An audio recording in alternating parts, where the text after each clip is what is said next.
नमस्कार, आप देख रहे हैं हल्ला बोल टीवी। मैं हूं नितेश तिवारी। प्रशांत किशोर 6000 से ज़्यादा वोटों से आगे चल रहे हैं। प्रशांत किशोर जो भाजपा को यहां घाव दिए हैं, अगले 4 सालों तक उस पर नमक रगड़ते रहेंगे। कैसे, हमें बताएंगे हल्ला बोल टीवी के editor in chief Deepak Sharma.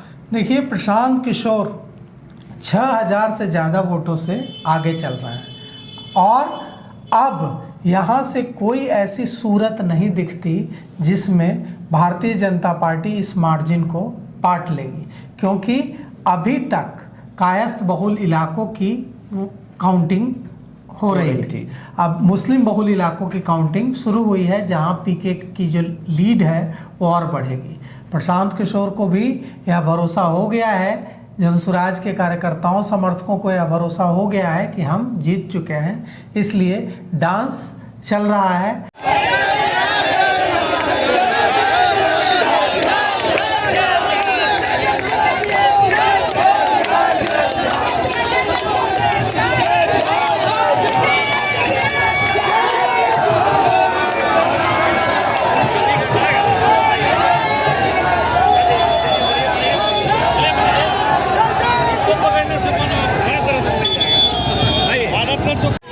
देखिए किस तरीके से जो समाज के जो कार्यकर्ता हैं, जो नेता हैं, वो पूरा झंडे लहरा रहे हैं। ये तस्वीरें मैं दिखा रहा हूँ, नाच रहे हैं, लगातार आगे चल रहे हैं। ये तस्वीरें मैं दिखा रहा हूँ, मैन कॉलेज की तस्वीरें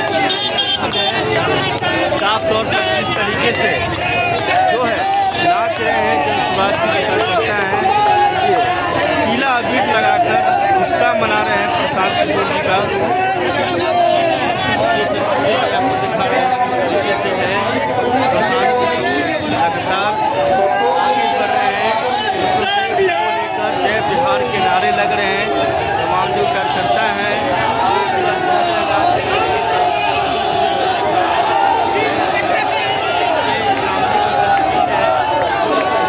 से भरा हुआ है। इस तरीके से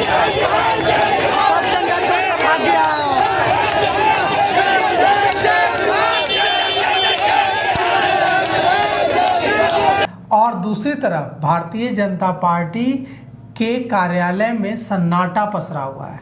वहाँ पुलिसकर्मियों के अलावा कोई नहीं दिख रहा है। कार्यालय के बाहर कुछ पुलिसकर्मी तैनात दिख रहे हैं और पूरा भारतीय जनता पार्टी कार्यालय सन्नाटे में डूबा हुआ है।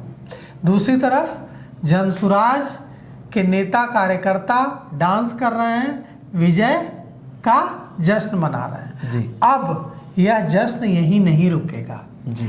आज बांकीपुर में भारतीय जनता पार्टी को हराकर प्रशांत किशोर ने जो घाव दिया है, उसके ऊपर प्रशांत किशोर अगले 4 साल तक नमक रगड़ते रहेंगे जी। जब भी वे विधानसभा में बोलने के लिए बांकीपुर के विधायक के तौर पर उठेंगे, तो वे सीधा हमला बोलेंगे भारतीय जनता पार्टी पर, और भारतीय जनता पार्टी को हर बार यह याद आएगा कि यह हमारे राष्ट्रीय अध्यक्ष की सीट पर जीत कर आए हैं।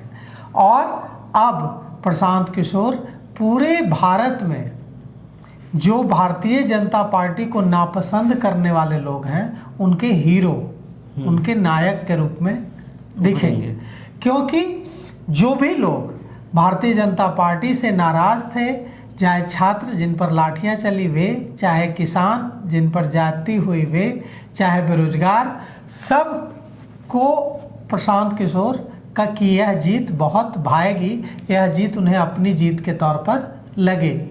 और प्रशांत किशोर अब कोई कोर कसर नहीं छोड़ेंगे भारतीय जनता पार्टी पर तीखा हमला करने का।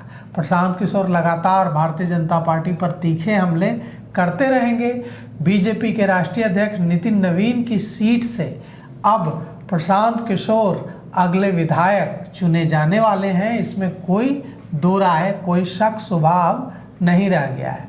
11वें राउंड तक प्रशांत किशोर ने 6419 वोटों से अपनी लीड रखी है और यह लीड और आगे जाएगी। बीजेपी के नीरज सिन्हा 15,522 मतों के साथ दूसरे नंबर पर हैं, जबकि राजद की रेखा गुप्ता 4,223 वोट के साथ तीसरे नंबर पर हैं। प्रशांत किशोर अब लगभग अपनी जीत को लेकर आश्वस्त हो चुके हैं।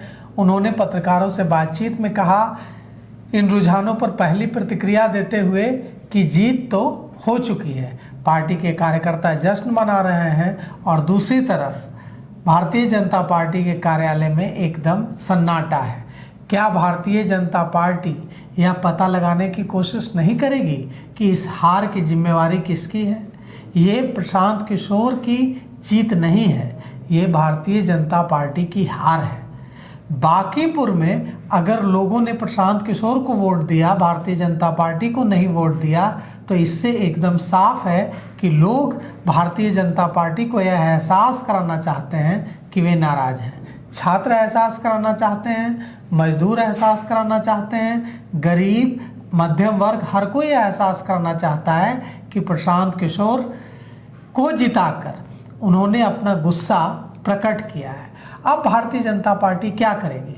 भारतीय जनता पार्टी के बांकीपुर से जीतने की अब कोई उम्मीद नहीं बची है। भारतीय जनता पार्टी बांकीपुर से लगभग हार चुकी है। लगभग हम इसलिए कह रहे हैं क्योंकि जब तक चुनाव के फाइनल नतीजे घोषित न हो जाएं तब तक लगभग ही कहना कानून सम्मत है। तो कुल मिलाकर अब यह बात है कि बांकीपुर के अगले विधायक का नाम प्रशांत किशोर है। अब प्रशांत किशोर ने कहा था कि अगर आप चाहते हैं बिहार में नया मुख्यमंत्री तो भारतीय जनता पार्टी को बांकीपुर में हराइए, और इससे यह मैसेज जाएगा कि आपको सम्राट चौधरी पसंद नहीं है। अब बांकीपुर की जनता ने तो भारतीय जनता पार्टी को हरा दिया। अब क्या भारतीय जनता पार्टी नेतृत्व इस हार को इसी रूप में लेगा कि जनता सम्राट चौधरी के मुख्यमंत्री बनने से खुश नहीं है? और क्या प्रशांत किशोर की जीत सम्राट चौधरी के मुख्यमंत्री की कुर्सी पर खतरे की आहट है? कई सारे सवाल हैं। बांकीपुर में प्रशांत किशोर की जीत से कई सारी चीज़ें शुरू होंगी और भारतीय जनता पार्टी केंद्रीय नेतृत्व को कई सारी चीज़ों पर पुनर्विचार करना होगा।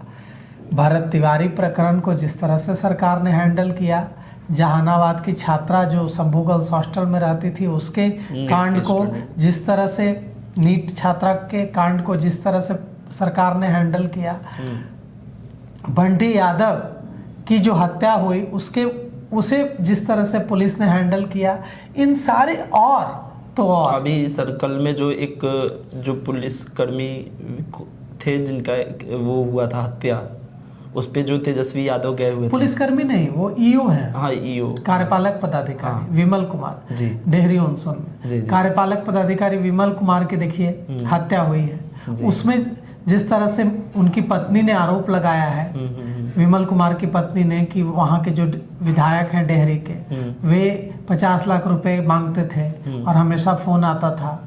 तो कुल मिलाकर के लोगों का अगर भरोसा सरकार पर से हिलेगा तो वह नाराजगी दिखेगी। और इससे एक बड़ा संकेत है, संकेत ये है कि राष्ट्रीय जनता दल अगर यहाँ से चुनाव लड़ता तो फिर हारता जी। राष्ट्रीय जनता दल 3 नंबर पर चला गया। मतलब जनता ने प्रशांत किशोर पर भरोसा किया लेकिन राष्ट्रीय जनता दल पर भरोसा नहीं किया। तो एकदम साफ है कि अब हो सकता है भविष्य में बिहार में कांग्रेस और प्रशांत किशोर मिलकर एक अलग मोर्चा बना लें और तेजस्वी यादव अलग थलग पड़ जाए, तेजस्वी यादव की राजनीति खतरे में आ जाए। यह भी मुमकिन है क्योंकि कांग्रेस की ओर से प्रवक्ता हैं असित नाथ तिवारी, उन्होंने मुझसे परसों बात की थी और बातचीत में हल्ला बोल टीवी से खास बातचीत में उन्होंने कहा था कि तेजस्वी यादव ने भारतीय जनता पार्टी से हाथ मिला लिया है। ये आरोप कांग्रेस ने लगाया तेजस्वी यादव पर।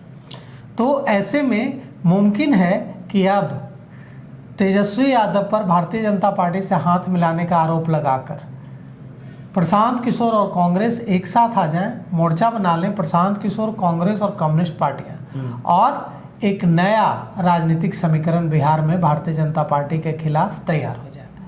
तो ऐसे ही तमाम अपडेट के लिए आप जुड़े रहिए हल्ला बोल टीवी के साथ। शुक्रिया।